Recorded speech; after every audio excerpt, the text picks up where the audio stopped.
In this video, I'll show you how to replace the battery in your Volvo V70 key fob.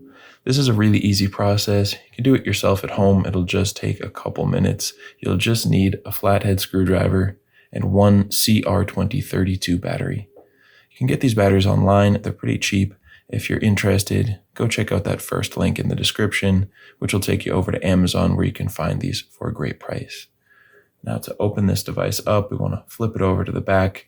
And on this back section of plastic down on the bottom, you can see there is a small indentation right there. Going to use our flathead screwdriver. If you have a kind of larger common size like this, we're just going to use the corner. If you have a smaller one like that, that can work as well. But basically, we just want to go in that indentation and gently pry the back off. There we go. Can set this to the side, and the battery here, we can just dump it right out. And go ahead and dispose of your old battery. Grab your new CR2032. When you're putting it in, the positive side with the plus sign should be facing up. And you just slide that in so that it sits flat in there. It's not, it's going to move around.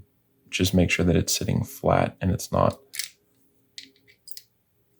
obviously like that. But if you just slide it in and it's sitting in there, might seem a little bit strange, but that is how it is supposed to be. And when we put this back section on, it'll be nice and secure. So go ahead and set that on top and snap it into place. And that's it. You have a new battery in there. It was really simple. The battery should last you for a really long time. And I hope this helped you out. If it did, feel free to leave us a like or a comment. And if you ever need help with another key fob, you can come back here to our channel and we'll have you covered with a tutorial just like this one.